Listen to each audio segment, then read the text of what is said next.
Hey, good morning, everybody. Rev here this morning. It's Thursday. It is April the 22nd. I hope you're safe, you're well, you're blessed this morning. Remember that I am out of the office this week. If you have need of a pastor, Dr. John Huxtable is available there for you in town. And if you have need of a pastor, you can call him at the First Christian Church. They're in Verdon. I hope you're safe and well and blessed this morning. Things are getting ready to just get real busy here with the recording, and I'll try to keep you posted. I'll be back Sunday afternoon, which means that there's no online service to Sunday morning, but I'll do my best to have at least a devotion for those of you who can't make it to church on Sunday morning and continue to watch online. Today we continue on with The Christ of Easter by Calvin Miller, and this morning I am reading from John chapter 13 once again, as I did yesterday, but this morning I'm starting with verse 12 and reading through 15. When he had finished washing their feet, he put on his clothes and returned to his place. "Do you understand what I've done for you?" he asked them. "You call me teacher and Lord, and rightly so, for that is what I am. Now that I, your Lord and teacher, have washed your feet, you also should wash one another's feet. I have set an example for you that you should do as I have done for you." May God add his blessing to the reading and hearing of his word this morning. You know, the roads in Jesus' time, they were unpaved, and they wore sandals. Excuse me, the sandals were not enough. You know, their feet were covered with dust and grime by the end of their journey. And when it rained, of course, the roads became almost impassable seas of mud. When it was dry, then the dust mixed with a person's sweat to coat their feet and their lower legs. So by the end of the journey, it's almost like there was a cry for clean feet. But water was often in short supply, especially in the high desert country around Jerusalem. So this upper room dining experience seems to have occurred in a very large and well-furnished home.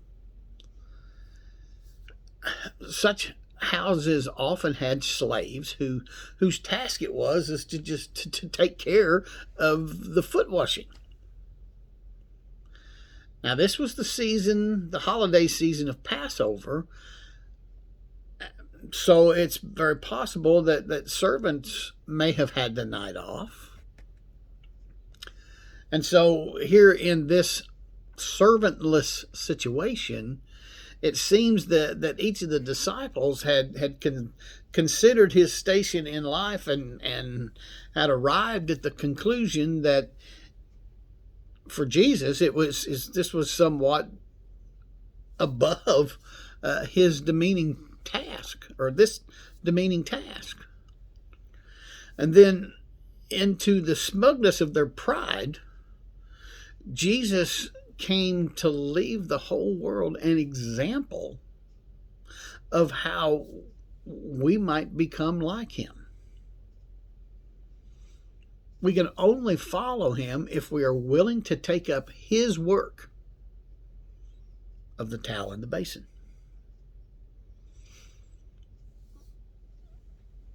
The servant is never better than the Lord. In other words, the servant is not better than the master. When we confess Jesus as Lord, nothing can ever again be beneath our dignity. Consider these Easter ironies.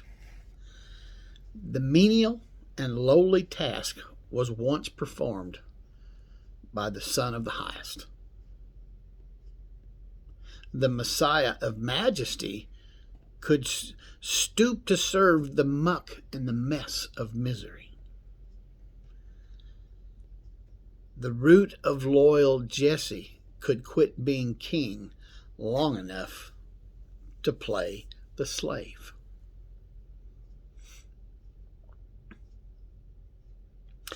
Such examples of humility, still come from those who understand that servanthood is the stooping mandate of Jesus.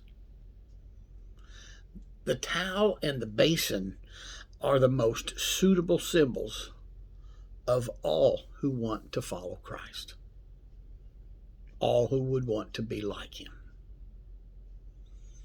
You see, Christianity, it did not arrive with a mace and a throne, but with a towel and a basin. I'm Pastor Mark. Love you guys. Be safe, be well, be blessed. Go do something for Jesus. See you tomorrow.